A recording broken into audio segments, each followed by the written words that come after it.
हाँ, तो राष्ट्रपति के बारे में हम चर्चा कर रहे थे, ठीक है, जिसमें हमने शुरुआत में क्या क्या देखा, राष्ट्रपति की क्वालिफिकेशन यानी योग्यता, उसके बाद राष्ट्रपति के चुनाव में कौन वोट डालता है, और धीरे धीरे आगे बढ़ते बढ़ते हम आए राष्ट्रपति के चुनाव की पद्धति को लेकर। और चुनाव की पद्धति आप लोगों ने बखूबी सुनी है, जिसका नाम क्या है, एकल संक्रमणीय आनुपातिक गुप्त मतदान प्रणाली। और आप लोगों को कल की क्लास में यह भी बताया था कि चुनाव की प्रणालियां कितने प्रकार की होती है, ठीक है। तो चुनाव की बेसिकली कितने प्रकार की प्रणालियां हैं, दो हैं। एक तो अग्रताही विजेता, फर्स्ट पास्ट दी पोस्ट, ये सिस्टम क्या था, जिसमें जो सबसे ज्यादा वोट लाएगा वो जीतता है। और भारत में मैक्सिमम जो चुनाव होते हैं वो इसी पद्धति के आधार पे होते हैं। जैसे हमारे लोकसभा के चुनाव, विधानसभा के चुनाव, पंचायत के चुनाव, नगर पालिकाओं के चुनाव, ये सारे इसी पद्धति के अकॉर्डिंग होते हैं, क्योंकि ये सारे चुनाव कैसे हैं, डायरेक्ट इलेक्शन है, प्रत्यक्ष चुनाव है, तो इसीलिए ऐसी पद्धति अपनानी पड़ती है। जबकि राष्ट्रपति का चुनाव, राज्यसभा के चुनाव और विधान परिषद के चुनाव, ये कैसे चुनाव हैं, एक इनडायरेक्ट इलेक्शन में, जिसमें जनता वोट नहीं करती है। इसलिए उन पद्धतियों में आनुपातिक प्रतिनिधित्व के सिस्टम को अपनाया था, ठीक है। और पर्टिकुलर अगर हम राष्ट्रपति के निर्वाचन की रीति के बारे में बात करें तो अनुच्छेद 55 में राष्ट्रपति के चुनाव की पद्धति के बारे में बताया गया है। किसमें, अनुच्छेद 55 में, कि राष्ट्रपति का चुनाव कैसे होगा। जो बातें राष्ट्रपति के जुड़े हुए इस अनुच्छेद में है, देखो आप लोग एक और बात समझ लेना कि हमने राष्ट्रपति उपराष्ट्रपति निर्वाचन अधिनियम 1953 भी बनाया है एक अलग। कौन सा, राष्ट्रपति उपराष्ट्रपति निर्वाचन अधिनियम, ठीक है। इसके अलावा उसके अंदर भी कुछ बातें हैं जो इसमें लिखी हुई नहीं है, ठीक है, तो वो बात करेंगे। पर आप ये समझ लेना फिलहाल कि अनुच्छेद 55 में क्या लिखा हुआ है, एक तो एक रूपता के सिद्धांत दिया हुआ है, एक समतुल्यता का सिद्धांत, एक मत मूल्य की बात की गई है, और एक एकल संक्रमणीय मतदान प्रणाली की बात की गई है। ये 3-4 बातें थी हमारे सामने कल की क्लास में। हमने ये भी देखा था कि एक रूपता का सिद्धांत जो है, यूनिफॉर्मिटी जिसके कहा गया है, उसका अर्थ क्या होता है, तो राज्य राज्य बराबर होंगे, ऐसा कहा गया है। क्या कहा गया है, राज्य राज्य बराबर होंगे।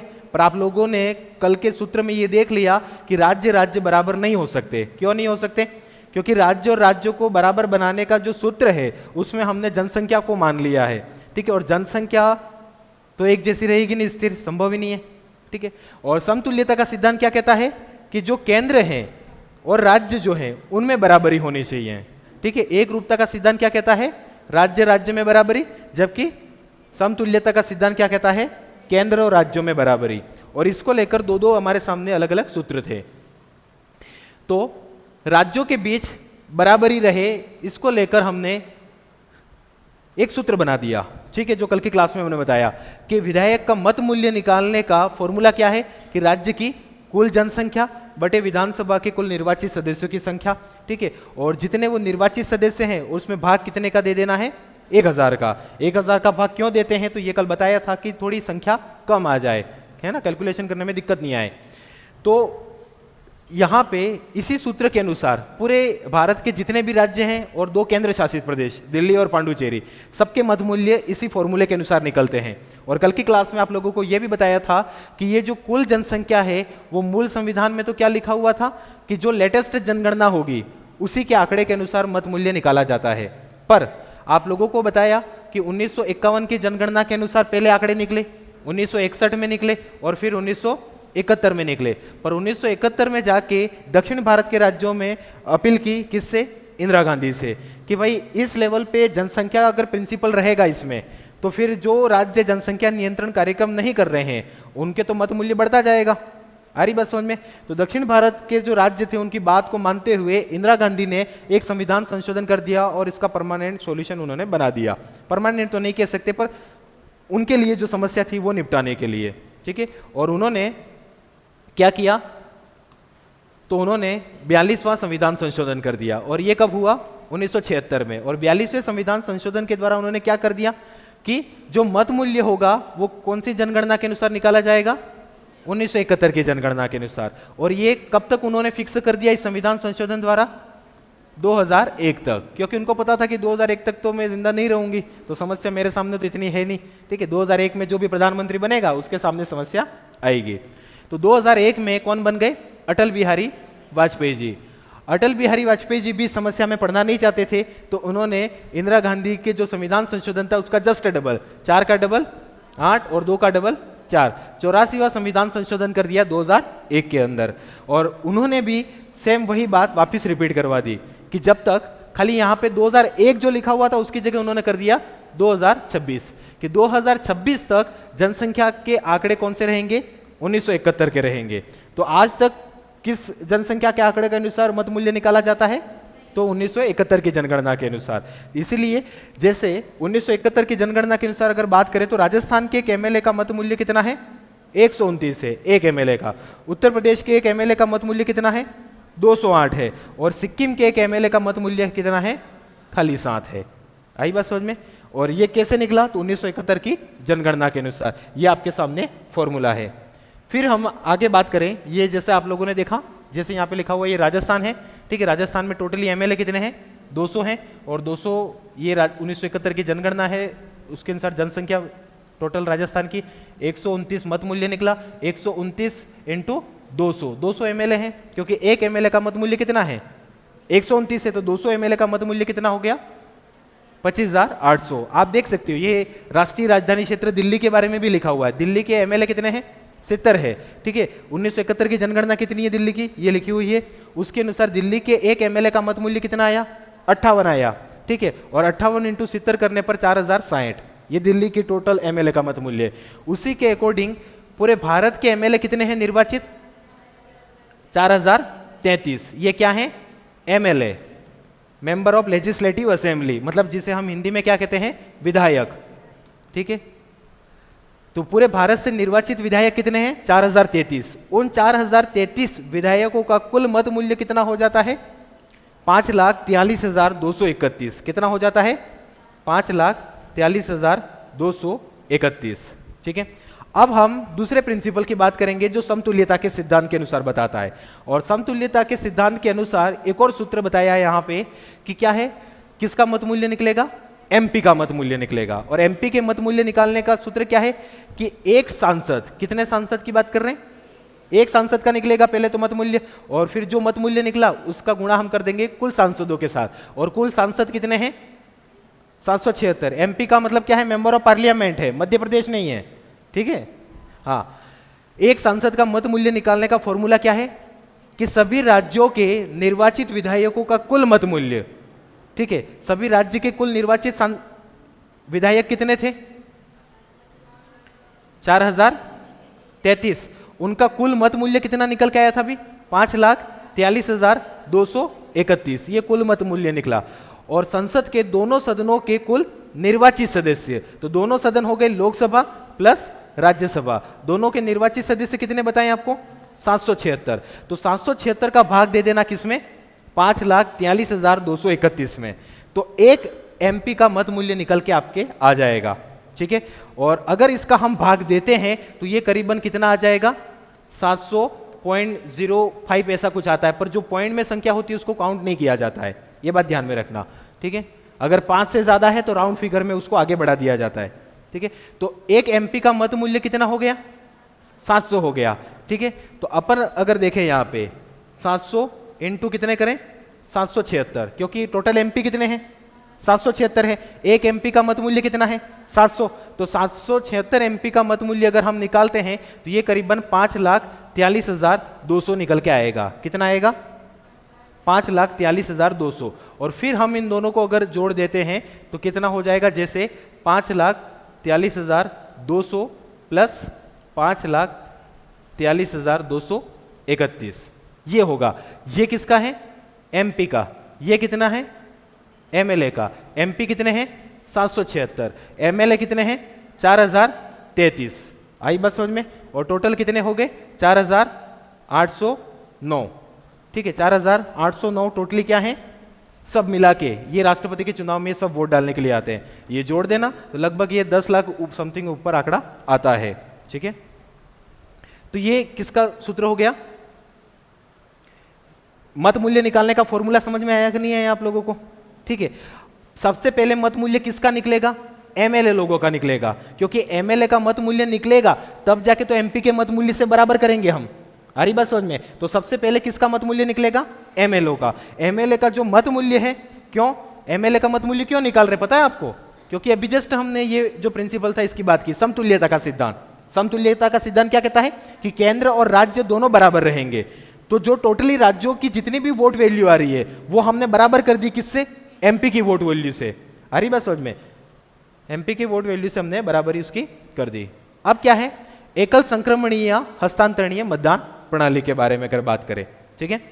मतदान प्रणाली पढ़ने से पहले कुछ बातें आप लिखना चाहो तो लिख सकते हो, नहीं तो फिर यहां पे वापस वो बात कट जाएगी। कहां तक पढ़े थे अपन ने? क्या क्या पढ़ा था? ये दोनों सिद्धांत लिख दिए थे शायद। मत मूल्य का निर्धारण, ये सूत्र लिख दिया था, ठीक है। विधायक वाला लिख दिया था, ठीक है। तो विधायक वाला सूत्र लिखने के बाद अब नीचे लिखो, कुछ बातें मैं लिखवा रहा हूं।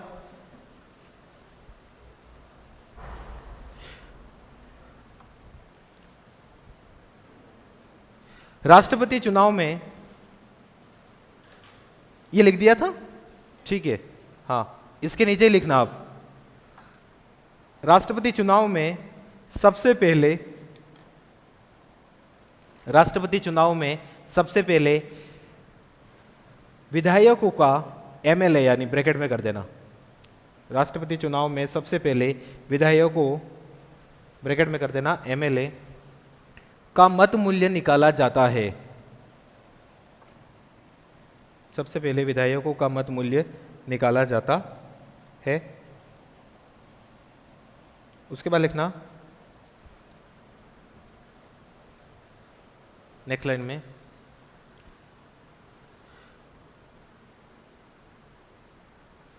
मूल संविधान में, नेक्स्ट लाइन में, मूल संविधान में, मूल संविधान में राज्य की कुल जनसंख्या का अर्थ, मूल संविधान में राज्य की कुल जनसंख्या का अर्थ,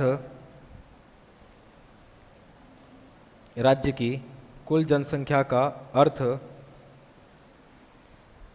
नवीनतम जनगणना की जनसंख्या था, नवीनतम जनगणना की जनसंख्या था, नवीनतम जनगणना की जनसंख्या था, नवीनतम जनगणना की जनसंख्या था, परंतु नवीनतम जनगणना की जनसंख्या था, परंतु 42वें संविधान संशोधन 42, 42वें संविधान संशोधन, 42वें संविधान संशोधन 1976 द्वारा, 42वें संविधान संशोधन 1976 द्वारा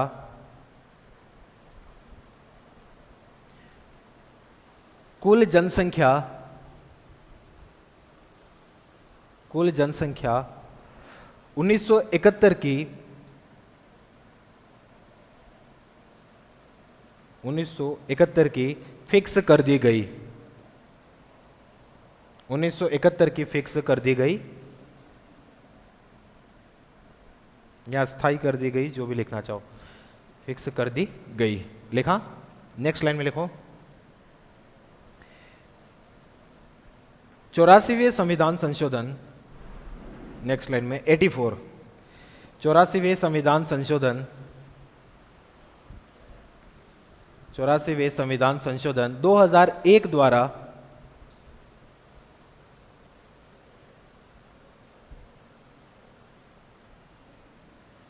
84वें संविधान संशोधन 2001 द्वारा 1971 की जनगणना को, द्वारा 1971 की जनगणना को,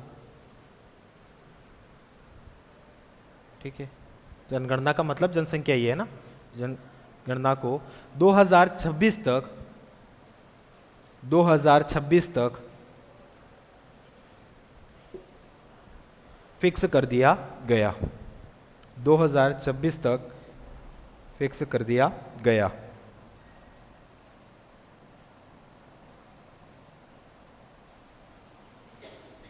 ठीक है, नेक्स्ट लिखो,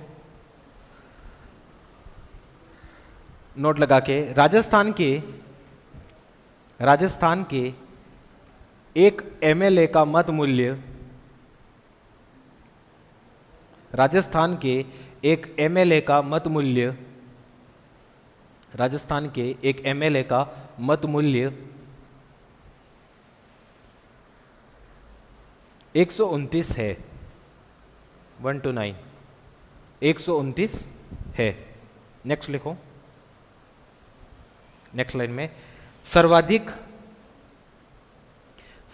मत मूल्य, सर्वाधिक मत मूल्य, सर्वाधिक मत मूल्य उत्तर प्रदेश,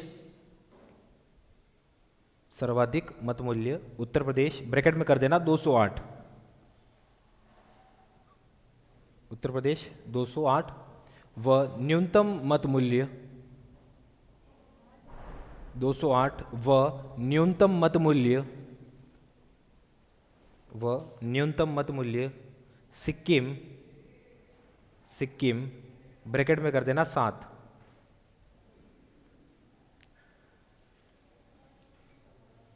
ब्रैकेट में कर देना 7, सिक्किम का है, सिक्किम का है।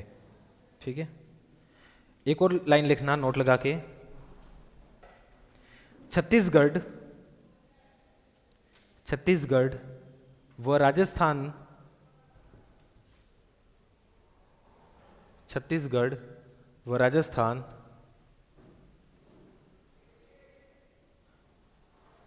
छत्तीसगढ़ व राजस्थान के विधेयकों का मत मूल्य, छत्तीसगढ़ व राजस्थान के विधेयकों का मत मूल्य एक समान है,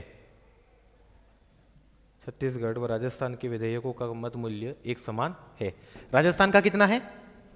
129 है। ठीक है, छत्तीसगढ़ का भी कितना है? 129 है, दिख रहा है? ठीक है, तो ये 129 किसका है? वैसे ये क्यों आया पता आप लोगों को? क्योंकि यहाँ पे जनसंख्या भी थोड़ी अलग थी और यहाँ पे जो एमएलए है उनकी संख्या भी अलग है, तो जो कैलकुलेशन आया उसके अनुसार यहाँ पे इनकी भी कितनी निकल के आई? 129। तो राजस्थान की सिमिलर किसकी है? तो छत्तीसगढ़ की मत मूल्य की है। ठीक है, बढ़े आगे। चलो नेक्स्ट हेडिंग लगाना, सांसद का मत मूल्य। नेक्स्ट हेडिंग लगाओ, सांसद का मत मूल्य, सांसद का मत मूल्य।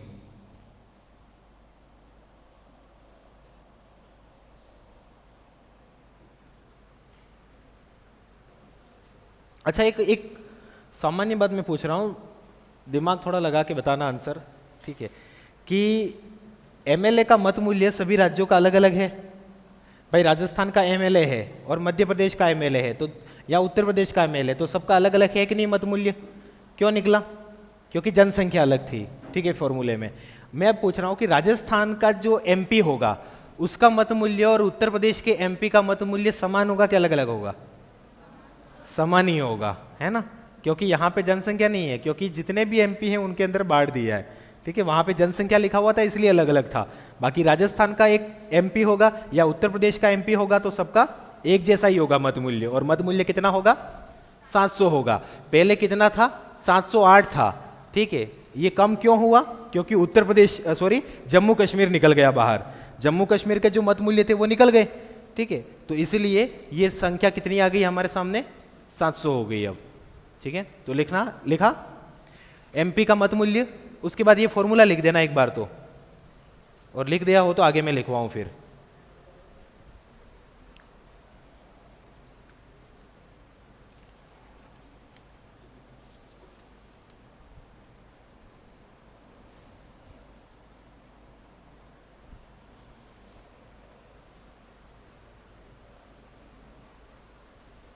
एक सांसद का मत मूल्य बराबर सभी राज्यों के निर्वाचित विधेयकों का कुल मत मूल्य।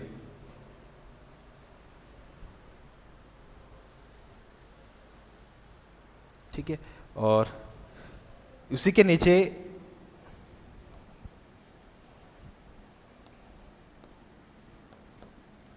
लिखना चाहो तो ऐसे लिख देना 5,43,231 बटा 776 बराबर 700।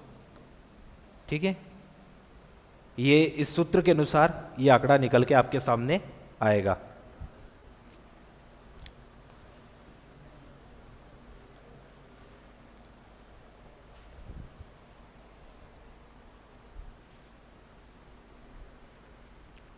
5,43,231, उसमें हमने कितने का भाग दे दिया? 776 का। ठीक है, और हमारे पास कितना मत मूल्य निकल के आ गया एक एमपी का? 700।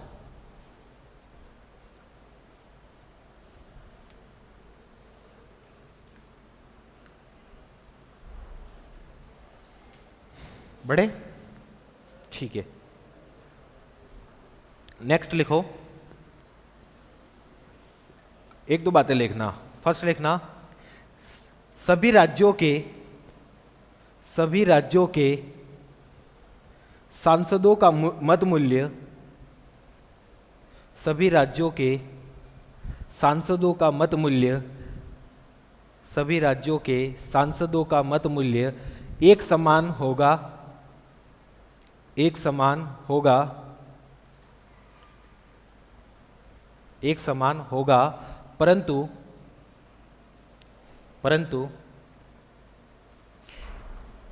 विधायकों का मत मूल्य, विधायकों का मत मूल्य सभी राज्यों का अलग अलग होगा, परंतु विधायकों का मत मूल्य सभी राज्यों का अलग अलग होगा।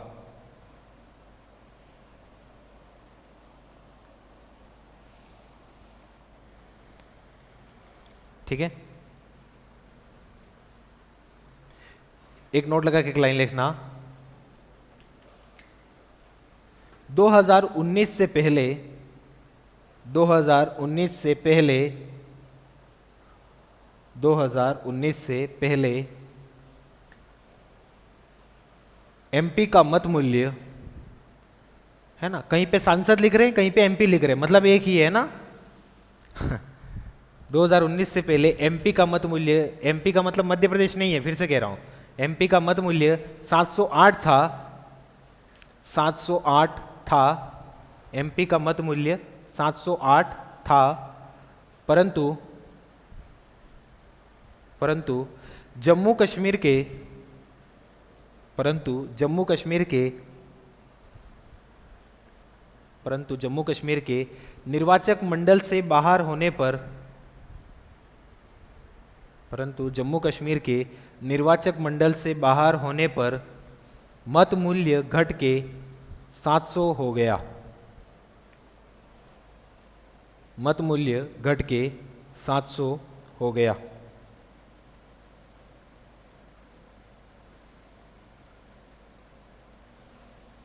मत मूल्य घट के 700 हो गया। ठीक है, अगर लिखना चाहो तो ऐसा लिख देना, सभी राज्यों के एमएलए का मत मूल्य, ठीक है, और सभी राज्य के एमएलए कितने हैं? 4033, ठीक है, मत मूल्य कितना हो गया? 5,43,231, ठीक है, और सभी निर्वाचित, यहां पर भी निर्वाचित ही है ना,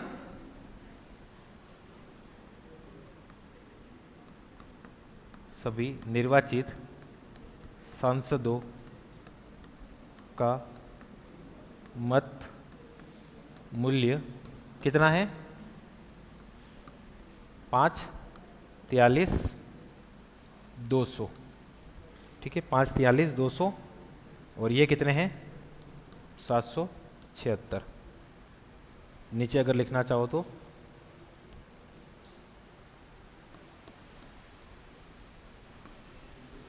कुल अपन करते हैं अगर, ठीक है, तो कुल कितने हो गए टोटल? 4,809। ये वोटर्स हैं, राष्ट्रपति के चुनाव में वोट डालने वाले टोटल, ठीक है, 776 तो एमपी और 4,033 एमएलए, टोटली कितने हो गए? 4,809, ठीक है। और अगर हम बात करें कुल मत की, तो कुल मत कितने हो गए? 10,86,431, ठीक है, ये इन दोनों का जोड़ है। ठीक है, 10 86 431।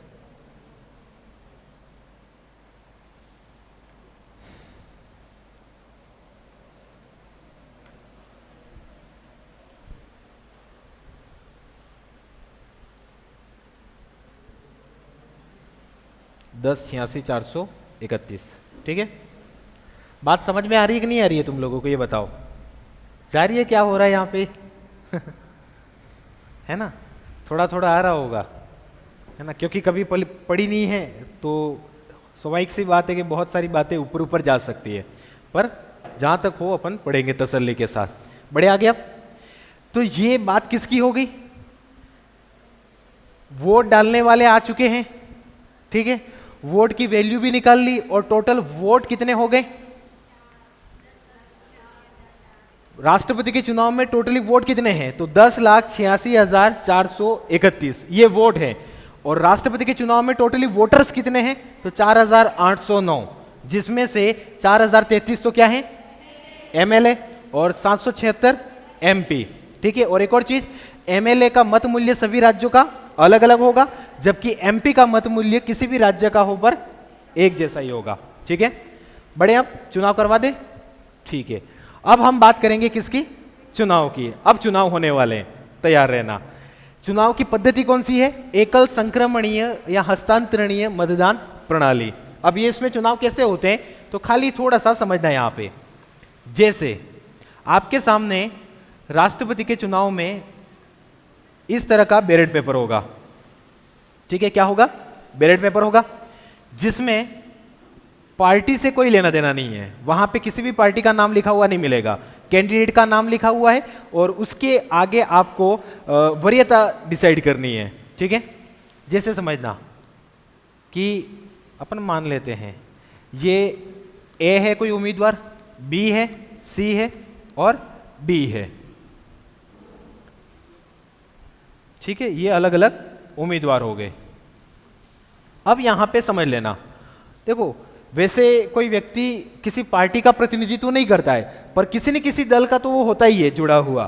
कि मान लो कि ए वाले को किसी न किसी कांग्रेस, बीजेपी, आम आदमी, बाप पार्टी, बीटीपी पार्टी, है ना, कोई भी पार्टी वाले खड़ा कर सकते हैं। ठीक है, ए आदमी को, बी भी किसी न किसी पार्टी से जुड़ा हुआ होगा, सी भी किसी पार्टी से जुड़ा है और डी भी किसी पार्टी से जुड़ा हुआ है। समझना, अब यहां पे एक एग्जाम्पल दे रहा हूं।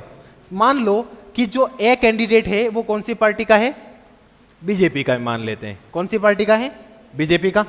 अब राज्यों से एमएलए कितने जाते हैं, 4,033, और एमपी कितने हैं, 776।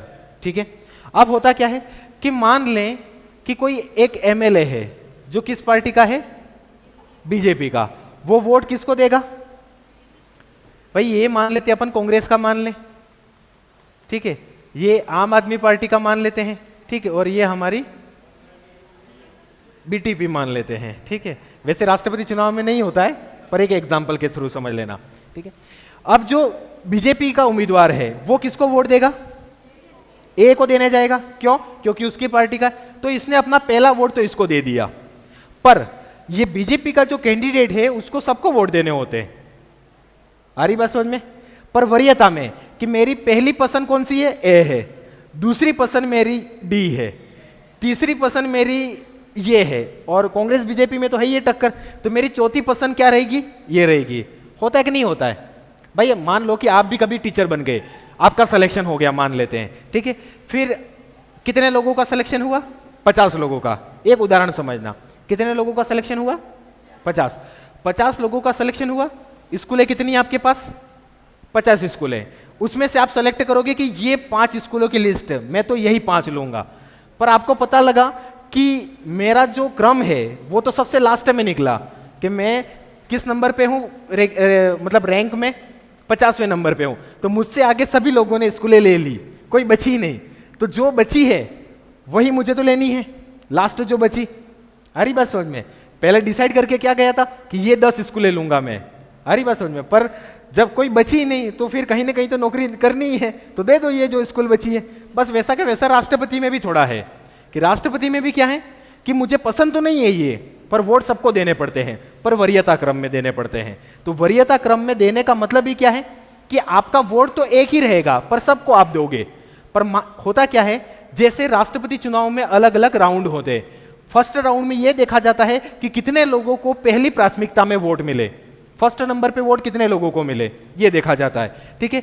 और मान ले कि जो ए है वो पहले ही राउंड में बाहर निकल गया, तो यह देखा जाएगा कि ए को पहली प्राथमिकता में जितने लोगों ने वोट दिया ना, उन्होंने दूसरी प्राथमिकता में किसको दिया है, तो डी को दिया है, मान लेते हैं यहां पे दिया है। तो ये जो ए के जितने भी वोट हैं वो किस में चले जाएंगे, डी में चले जाते हैं। और ऐसे करते करते करते एक निश्चित कोटा तय होता है। कैसे होता है, निश्चित कोटा तय होता है। जैसे एक एग्जांपल यहां पे और समझा रहा हूं, समझना ध्यान से देखना। मान लो ये एक बीजेपी का ही गया था, अब भेज देते हम किसको, कांग्रेस वाले को भेज देते हैं। अब जो कांग्रेस वाला है वो गया यहां से, अब कांग्रेस वाला पहला वोट किसको देगा, इसको, दूसरा इसने इसको दे दिया, तीसरा इसने इसको दे दिया और चौथा वोट इसने इसको दे दिया। अरे बात समझ में कि नहीं आई। अब मान लेते हैं ऐसा हुआ कि जो ये व्यक्ति था ये बाहर निकल गया पहले ही राउंड में, तो इसने सेकंड प्राथमिकता किसको दी थी, इसको, तो ए के वोट किसको जुड़ जाएंगे, डी के अंदर। मान लो कि पहले राउंड में ये कोई नहीं निकला, ये व्यक्ति निकल गया, तो इसने पहली प्राथमिकता तो इसको दी थी पर दूसरी प्राथमिकता इसने किसको दी थी, डी को, तो इसके वोट इसमें जुड़ जाएंगे। ऐसे न ऐसे अलग अलग वोट जुड़ते हैं। जैसे मान लेना निश्चित कोटा तय होता है उसके अनुसार, देखो जैसे हाँ हार नहीं, जो अलग अलग राउंड होते हैं, जो सबसे कम वोट लाएगा वो बाहर निकल जाएगा। जिसके वोट राष्ट्रपति के चुनाव में सबसे कम मिले हैं वो बाहर निकल जाएगा और उसके वोट दूसरे व्यक्ति में जुड़ जाएंगे। जुड़ते कैसे, वरीयता के अनुसार, वो तो उस कागज में लिखा हुआ होता है कि इस व्यक्ति ने इसको दूसरे नंबर पे रखा। एक एग्जांपल समझना, यहां पे राष्ट्रपति के चुनाव में मान ले कि अपने पास कितने वोट हैं, 100 वोट हैं, ठीक है। इसमें निश्चित कोटा निकालने का सूत्र होता है बट्टे में 2 और फिर +1 करना पड़ता है, ठीक है। तो जैसे मान लो कि टोटल वोट कितने हैं, 100 है, ठीक है। तो 100 का आधा कितना हो गया, 50, और 50 + 1 मतलब 51 वो संख्या है जो 2 लोगों को नहीं मिल सकती। आ रही बात समझ में। कोटे का मतलब क्या होता है कि वो संख्या जो 2 लोगों को तो नहीं मिल सकती। मान ले कि ये कितने लोग थे, 100 लोग थे, तो 2 लोगों को 50-50 मिल सकते हैं पर 51 तो किसी एक को ही मिलेगा। ये होता है निश्चित कोटा, ठीक है। अब 51 हो गया। अब यहां पे एक एग्जांपल समझ लेना, मान लेना ए था, बी, सी है, ठीक है। अब ये 3 कैंडिडेट हैं, ठीक है। मान लो कि इसको कितने मिले, 40 वोट मिले, ठीक है। इसको कितने मिले, 30। पहली वरीयता में देख रहे हैं हम, इसको पहली वरीयता में कितने लोगों ने पसंद किया, 30 लोगों ने, और इसको कितने लोगों ने पसंद किया, 30 है ना, सॉरी, इसको थोड़ा सा अपन करेक्शन कर देते हैं समझने के लिए, नहीं तो तुम लोग थोड़ा समझ नहीं पाओगे।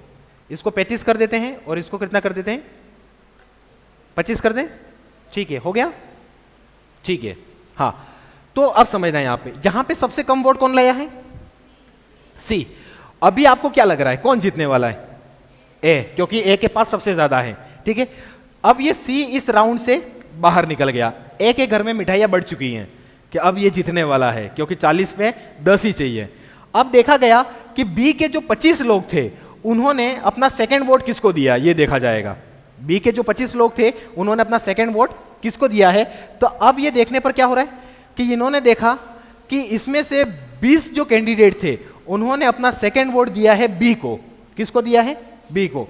और 5 कैंडिडेट ऐसे थे जिन्होंने अपना सेकंड वोट किसको दिया है, ए को। तो ये 5 वोट इसमें जुड़ जाएंगे तो इसके कितने हो गए, 45, और ये 20 इसमें जुड़ गए तो ये कितना चला गया, 55। आई बस समझ में। और हमारे पास कोटा कितना था, 51 का। जीता कौन, बी। राष्ट्रपति के चुनाव में कोई फिक्स नहीं होता है, जब तक पूर्ण बहुमत नहीं मिलता तब तक कहा नहीं जा सकता कि ये आगे चल रहा है, पर कल उठ के ऐसा हो कि एक साथ सत्ता पलट जाए। और भारत में अमूमन जब राष्ट्रपति के चुनाव हो रहे हैं, शुरुआत से बात कर रहा हूं, जब डॉक्टर राजेंद्र प्रसाद भारत के पहले राष्ट्रपति बने तब से लगाकर पहला ही राउंड हुआ है और पहले ही राउंड में मैक्सिमम सीटें मिल ही जाती है। जो निश्चित कोटा होता है उतना मिल ही जाता है। आ रही बात समझ में कि नहीं आ रही है, ठीक है। तो निश्चित कोटा उतना मिल जाता है राष्ट्रपति के चुनाव में, बड़ी बात नहीं है। पर एकमात्र चुनाव हुए थे 1969 के अंदर। उस समय एक तरफ तो थे वीवी गिरी ठीक है, यश गिरी नहीं, ठीक है। एक तरफ वीवी गिरी और दूसरी तरफ नीलम संजीव रेड्डी थे, और उस समय नीलम संजीव रेड्डी को किसने हरा दिया? वीवी गिरी ने हरा दिया, ठीक है। उस समय दूसरे राउंड तक गए थे हम चुनाव करते करते, कि पहले राउंड में किसी को निश्चित कोटा नहीं मिला तो दूसरे राउंड की तरफ गए। पहली बार हुआ कब? 1969 के राष्ट्रपति के चुनाव में, ठीक है। और 1969 के राष्ट्रपति के चुनाव इतने जबरदस्त चुनाव हैं कि उस समय सबसे बड़ी पार्टी और पूरे भारत में बहुमत किसका था? कांग्रेस का था। और कांग्रेस ने अपना उम्मीदवार किसको घोषित किया था? नीलम संजीव रेड्डी को, और नीलम संजीव रेड्डी चुनाव हार गए। जिस दल का मतलब जो 433 मैंने बताया ना एमएलए आए और 776 एमपी, वो ज्यादातर किस पार्टी के थे? कांग्रेस के थे। और कांग्रेस का उम्मीदवार कौन था? नीलम संजीव रेड्डी 1969 में। पर नीलम संजीव रेड्डी हार गए। आ रही बात समझ में? क्योंकि राष्ट्रपति का चुनाव क्या है? गुप्त मतदान है। किसने किसको वोट दिया है पता थोड़ी लगता है। आ रही बात समझ में? क्योंकि इंदिरा गांधी क्या चाहती थी? भले इंदिरा गांधी किसकी कांग्रेस पार्टी से थी, पर इंदिरा गांधी वीवी गिरी को बनाना चाहती थी, और कांग्रेस पार्टी जो थी पूरी वो नीलम संजीव रेड्डी को बनाना चाहती थी। तो उस समय इंदिरा गांधी ने मन की आवाज का नारा दिया था कि आप अपने मन से वोट डालेंगे, और मन से वोट डाले तो कौन जीत गया? वीवी गिरी जीत गए। जबकि जीतने कौन चाहिए थे? नीलम संजीव रेड्डी। आ रही बात समझ में? चलो आगे बात करेंगे। तो हेडिंग लगा देना, एकल राष्ट्रपति चुनाव में उम्मीदवार कितने खड़े होते हैं, ठीक है। वो आगे हम सस्पेंस खोल देते हैं, पर चलो मैं बता देता हूं। वैसे आगे हम बात करेंगे प्रस्तावक अनुमोदों की, पर राष्ट्रपति चुनाव में एक तो योग्यता हो गई, आप लोगों को बताया था भारत का नागरिक होना चाहिए, 35 वर्ष की आयु होनी चाहिए। उसके अलावा उसको करीबन 15,000 रुपए जमा करवाने होते। हालांकि 15,000 तो सब जमा करवा देते हैं, पर जो ये लोग हैं राष्ट्रपति के निर्वाचक मंडल में 4,033 तो एमएलए और 776 एमपी, तो इसमें से करीबन आपको 100 लोग अगर जानते हो, कितने लोग? 100 लोग, मतलब 50 लोग तो आपके नाम का प्रस्ताव पारित करेंगे और 50 लोग आपके नाम का समर्थन करेंगे, और ये 50-50 दोनों अलग होने चाहिए। तो करीबन आपको 100 एमएलए एमपी जानते हैं तो राष्ट्रपति चुनाव में आप खड़े हो सकते हो। तो खड़ा होना संभव है? एक एमएलए भी नहीं जानता हमको, तो है ना, एक एमएलए साइन करके नहीं दे तो 100 लोगों को कैसे इकट्ठा करेंगे? अरे बस समझ में। तो राष्ट्रपति चुनाव में अमूमन ये देखा गया है, शुरुआत में तो एक एक प्रस्तावक थे। अरे बस समझ में, जब शुरुआत में कितने थे? एक एक, फिर बाद में 10-10 किए, 20-20 बढ़ाए, फिर भी लगा कि फर्जीवाड़ा नहीं रुक रहा है, ज्यादा ही लोग आ रहे, फिर 50-50 कर दिया। तो अब ज्यादा नहीं आते। जैसे 2022 में कहूँ या मैं 2017 की बात करूँ तो 2-2 कैंडिडेट ही आते हैं, अब ज्यादा खड़े ही नहीं हो पाते, क्योंकि उतना समर्थन मिल ही नहीं पाता है ना। फर्जी तो होगा नहीं, क्योंकि 100 एमएलए एमपी अगर किसको जानते हैं तब जाके वो राष्ट्रपति चुनाव में खड़ा हो सकता है। तो ज्यादा कैंडिडेट आते ही नहीं है। मिनिमम कितने आते हैं? 2, या मैक्सिमम कहें तो 3 तक आते हैं, उससे ज्यादा नहीं आ पाते, ठीक है। पर एक बात ध्यान में रखना, जो ये 100 लोग हैं उन्होंने किसी उम्मीदवार को समर्थन दिया है तो ये दूसरे उम्मीदवार को समर्थन नहीं देंगे। ये भी ध्यान में रखना कि किसी मतलब ये जो 100 एमएलए एमपी थे, इन्होंने मान लो कि जैसे अभी भारत के राष्ट्रपति कौन है? द्रौपदी मुर्मू। तो द्रौपदी मुर्मू में जिन 100 एमएलए एमपी ने समर्थन दिया है, वही 100 एमएलए एमपी दूसरे किसी प्रत्याशी को समर्थन नहीं देंगे। तो सबके अलग अलग होने चाहिए, ठीक है। तो कहां से लाओगे इतने सारे? सब संभव नहीं है। इसलिए चलो लिखो, हेडिंग लगाओ, लिखो एकल संक्रमणीय या हस्तांतरणीय मतदान प्रणाली। हेडिंग लगा दिए।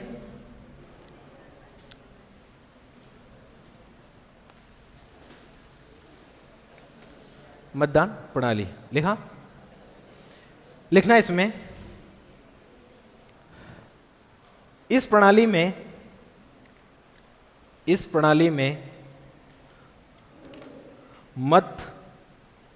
मत यानी वोट है ना, इस प्रणाली में मत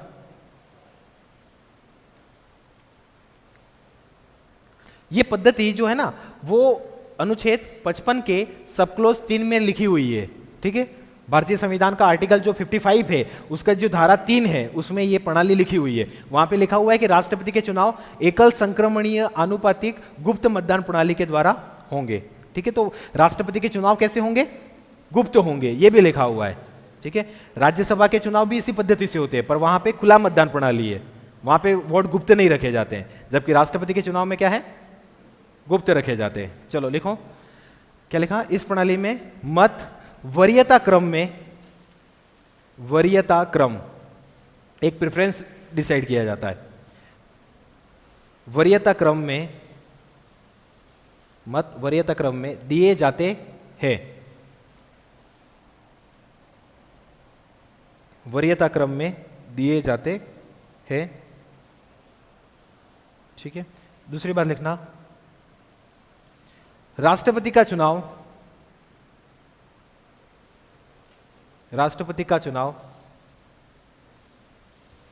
गुप्त चुनाव होता है। राष्ट्रपति का चुनाव गुप्त चुनाव होता है।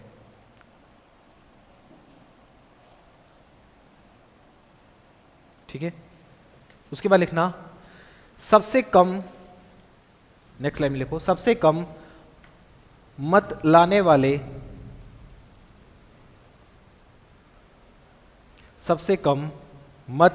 लाने वाले उम्मीदवार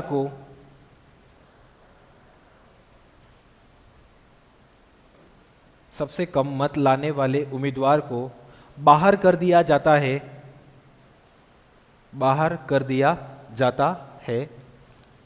ना। बाहर मतलब कहाँ, राष्ट्रपति के चुनाव से बाहर, घर से बाहर नहीं निकाल देंगे, है ना। बाहर कर दिया जाता है तथा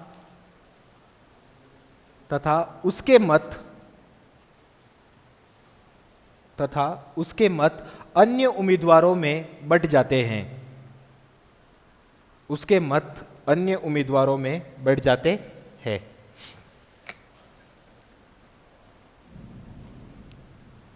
अन्य उम्मीदवारों में बढ़ जाते हैं।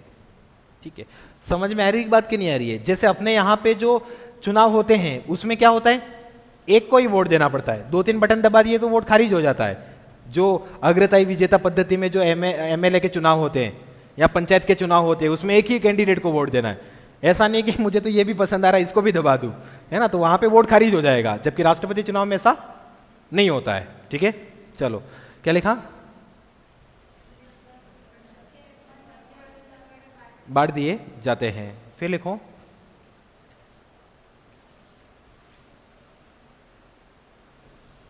लिखना राष्ट्रपति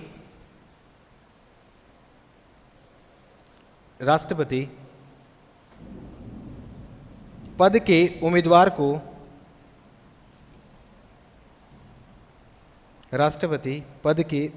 को एक निश्चित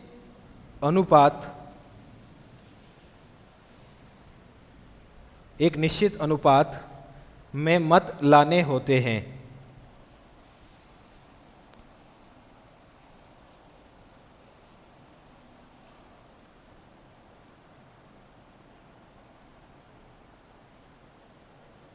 ठीक है, एक और चीज यहां पे समझना कि मान लो कि कोई ऐसा व्यक्ति है जिसको मान लो कि अगर पसंद नहीं भी आ रहा है, ठीक है, कि जैसे यहां से मैंने बताया, समझना यहां पे सुनना कि भाई ये जैसे बैलेट पेपर था, ठीक है, यहां से मान लो कि एक कैंडिडेट किस पार्टी का था, बीजेपी से बताया था आप लोगों को उदाहरण में, ठीक है, यहां से कोई एमएलए है वो बीजेपी का गया है और उसने खाली इसको ही दिया वोट, आई बात समझ में, उसके बाद उसने किसी और को वोट नहीं दिया, तो देना ही पड़ेगा, कंपलसरी है कि नहीं दे तो चलेगा,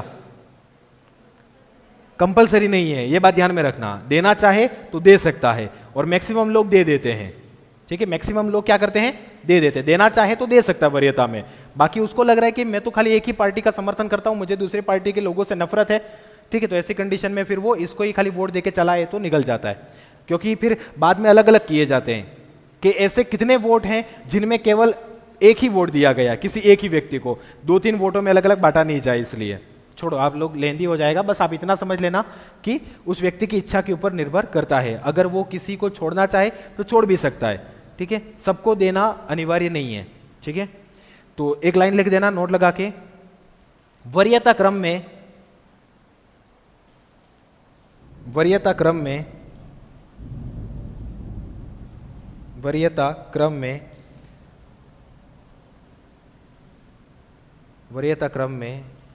कुछ उम्मीदवारों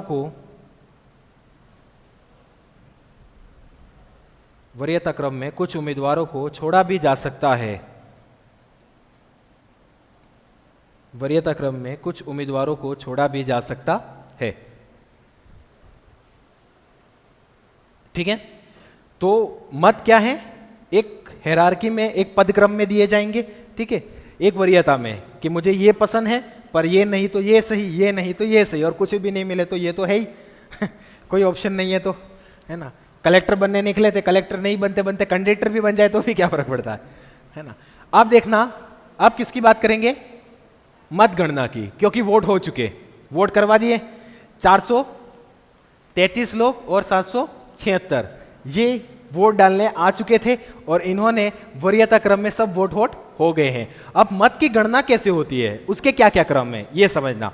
सबसे पहले तो क्या तय होता है कि कितने वैध मत हैं और कितने अवैध मत हैं, ये तय किया जाता है कि कितने वोट तो सही निकले और कितने वोट खारिज कर दिए, ये तय किया जाएगा सबसे पहले तो, ठीक है। ये समीक्षा का मतलब क्या होता है, छटनी करना, ठीक है, मतलब अलग अलग किए जाएंगे वैध मत और अवैध मत, आई बात समझ में। उसके बाद क्या होगा, कोटा निकाला जाएगा, ठीक है, और कोटा किसका निकलता है, वैध मतों का ही निकलता है। जैसे उदाहरण के तौर पे समझना, राष्ट्रपति के चुनाव में आप लोगों को बताया टोटल वोट कितने हैं, 10,86,431, ये टोटल वोट है। पर इसमें से अपन मान ले कि 86,431 में से कुछ एक लोग वोट डालने आए ही नहीं और कुछ एक लोग भावनाओं में ज्यादा ही वोट दे दिया। जैसे मान लो कि इस लेवल पे कर दिया कि ये ए, बी और सी, ये तीन कैंडिडेट थे, ठीक है, एक वोट किसी ने इसको दे दिया, ठीक है, और दूसरे ने यूं कर दिया कि भाई मैं तो एक इसको भी दूंगा, दोनों को एक एक दूंगा, तो ऐसा वोट खारिज हो जाएगा भावनाओं में अगर बह जाए। या फिर किसी ने ऐसा वोट दे दिया कि यूं करके 4 लिखा है और पूंछ जा रही है बी की तरफ और मुंह जा रहा है ए की तरफ, मतलब किसको वोट दिया है डिसाइड नहीं हो रहा है, तो ऐसे वोट सब क्या है, खारिज कर दिए जाते हैं।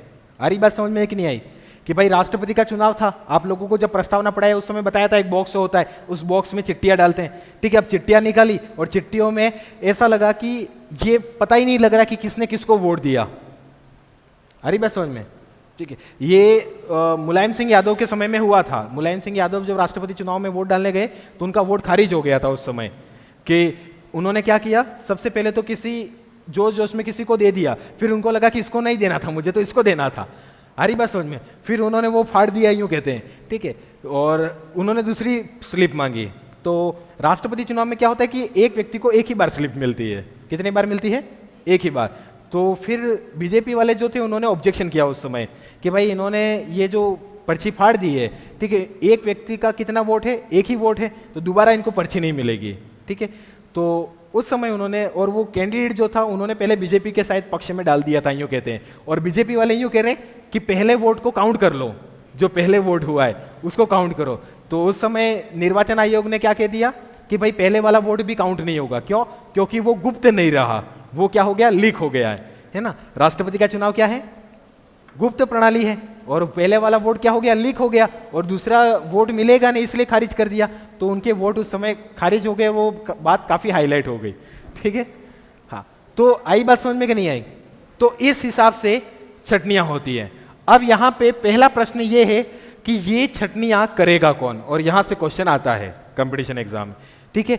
ये करने का काम किसका है, निर्वाचन अधिकारी का। क्या किसका काम है, निर्वाचन अधिकारी, या इसे ही कहा जाता है पीठासीन अधिकारी। क्या कहा जाता है, पीठासीन अधिकारी, या इसे ही कहा जाता है रिटर्निंग ऑफिसर।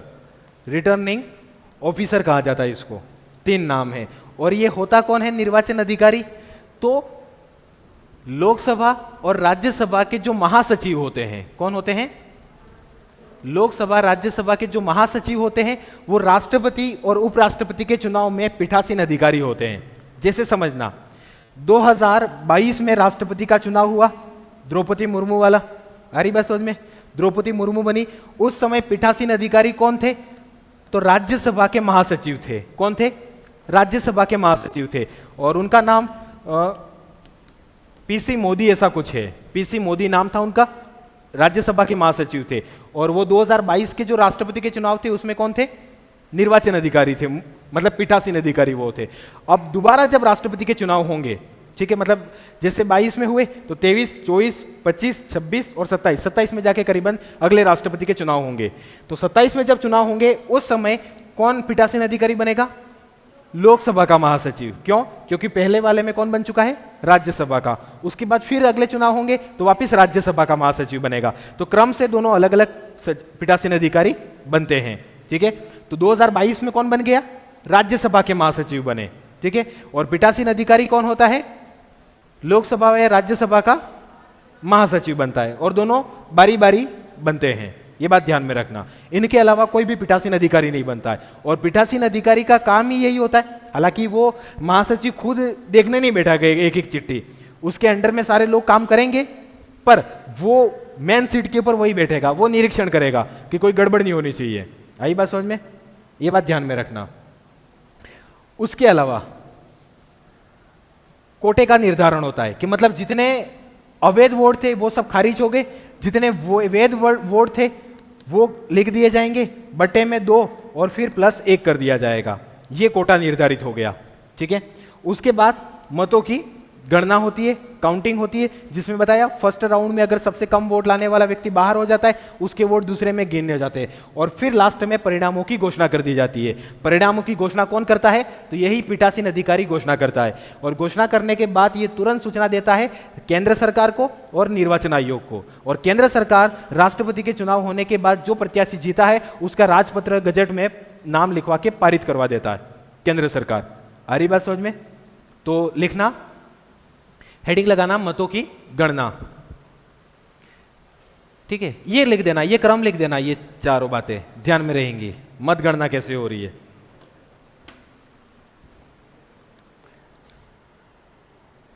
तुम लोगों को इतने लेवल पे समझ में नहीं आएगा तो फिर नेताओं की तो क्या बात करूं मैं।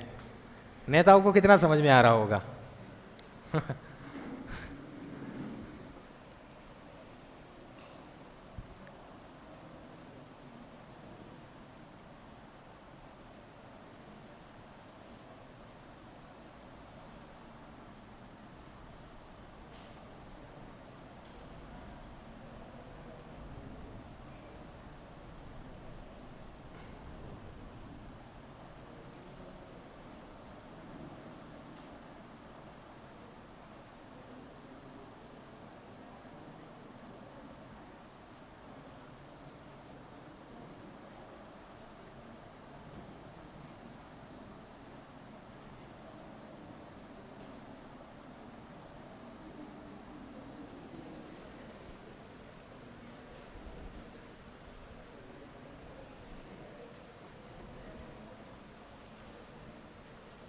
आगे वैसे प्रोसेस की अपन बात करेंगे कि कैसे कैसे होता है, इसके बारे में भी थोड़ी बहुत बात अपन बताएंगे, पर ये कुछ कुछ बातें हैं।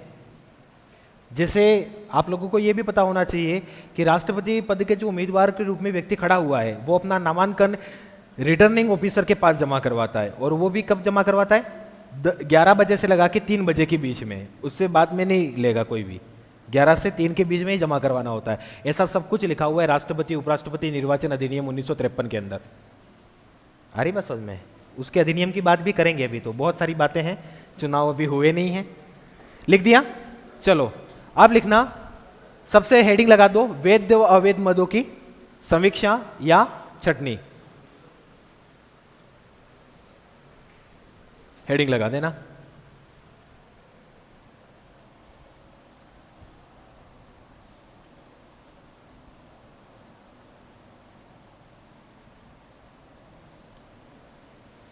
ठीक है, पहले ये डिसाइड होगा, उसके बाद कोटा निकलेगा, क्योंकि कोटा किसका निकलता है?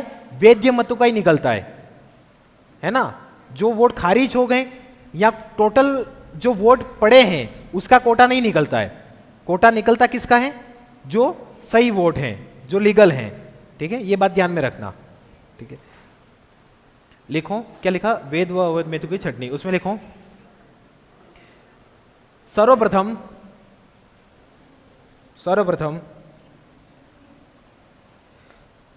रिटर्निंग अधिकारी द्वारा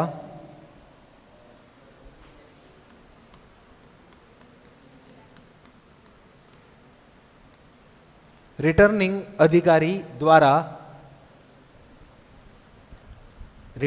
अधिकारी द्वारा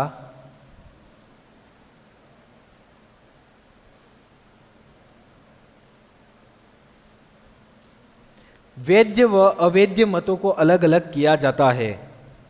सर्वप्रथम रिटर्निंग अधिकारी द्वारा वैध व अवैध मतों को अलग अलग किया जाता है।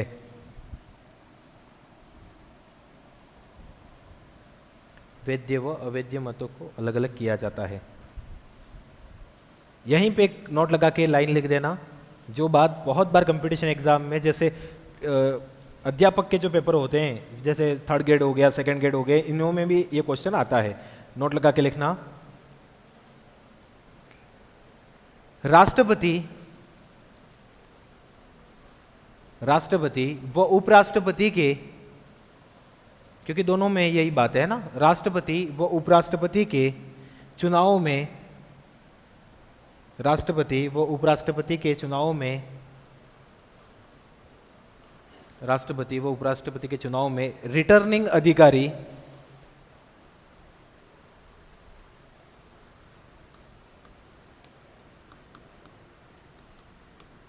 रिटर्निंग अधिकारी ऑब्लिक करके लिखना पीठासीन अधिकारी, ये सारे नाम है ना, रिटर्निंग अधिकारी ऑब्लिक पीठासीन अधिकारी ऑब्लिक निर्वाचन अधिकारी।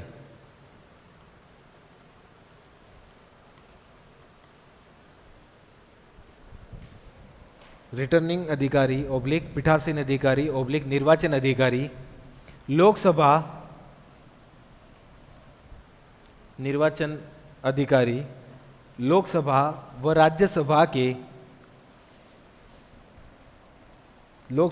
राज्यसभा के महासचिव होते हैं।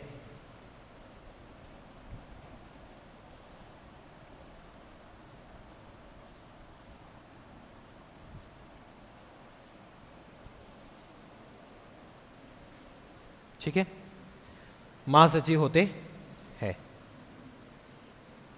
और ये दोनों क्रम से ही रहते हैं, ये बात ध्यान में रखना। नोट लगा के एक लाइन लिखना चाहो तो लिख देना। 2022 के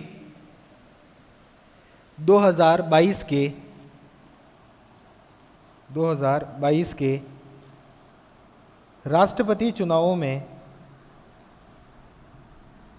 2022 के राष्ट्रपति चुनावों में राज्यसभा के महासचिव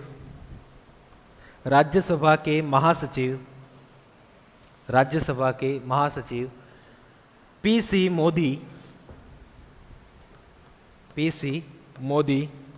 ये राज्यसभा के महासचिव थे, नरेंद्र मोदी नहीं है वो, हाँ, पीसी मोदी पीठासीन अधिकारी थे, पीसी मोदी पीठासीन अधिकारी थे।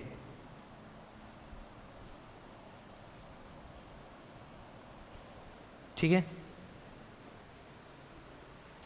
पीटीसी मोदी पीठासीन अधिकारी थे। चलो नेक्स्ट हेडिंग लगाना, अनुपात या कोटे का निर्धारण, और कोटे का निर्धारण इस आधार पे होता है,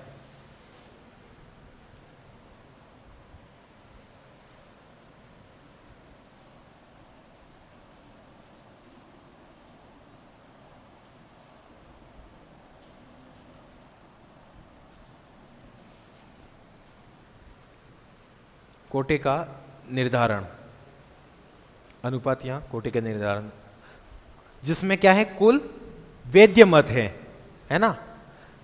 जैसे पहले भी बताया है, फिर से बता रहा हूं, सुन लेना। अगर हम एक उदाहरण के तौर पे लें तो 10 लाख कितने थे, 83,431। ठीक है, ये टोटल वोट थे। इसमें से हम एक अनुमान लगा लें तो टोटली वोट पड़े कितने, तो 10 लाख मान लेते हैं। कितने हुए, 10 लाख।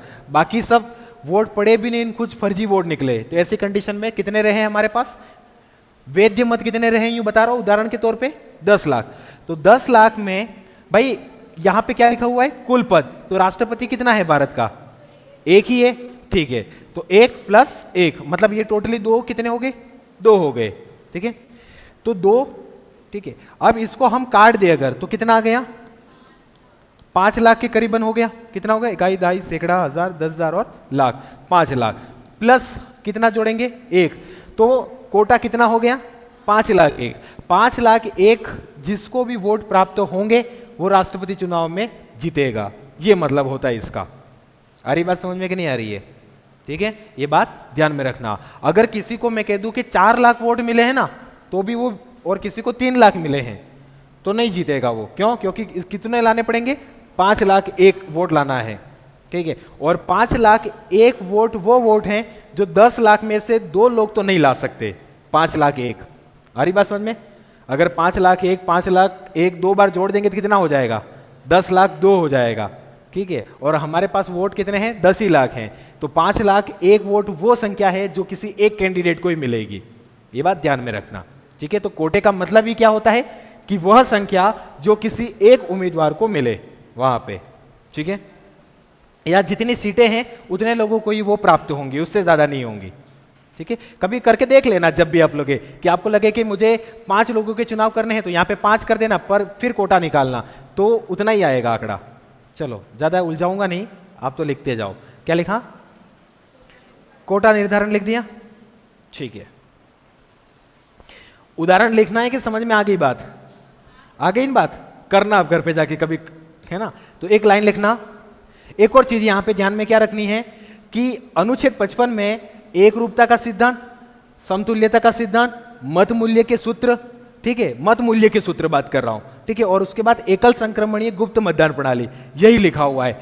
कोटे का निर्धारण अनुच्छेद 55 में लिखा हुआ नहीं है। ये कोटा निर्धारण का जो सूत्र है वो कहां पे लिखा हुआ है? तो राष्ट्रपति उपराष्ट्रपति निर्वाचन नियम बनाए हैं, अधिनियम नहीं। राष्ट्रपति उपराष्ट्रपति निर्वाचन अधिनियम है 1953 का, और नियम है 74 के। कब के हैं? 1974 के हैं। आ रही बात समझ में? तो ये कोटा कहां पे लिखा हुआ है? राष्ट्रपति उपराष्ट्रपति निर्वाचन नियम कब के हैं? 74 में। तो लिखना, एक लाइन नोट लगा के,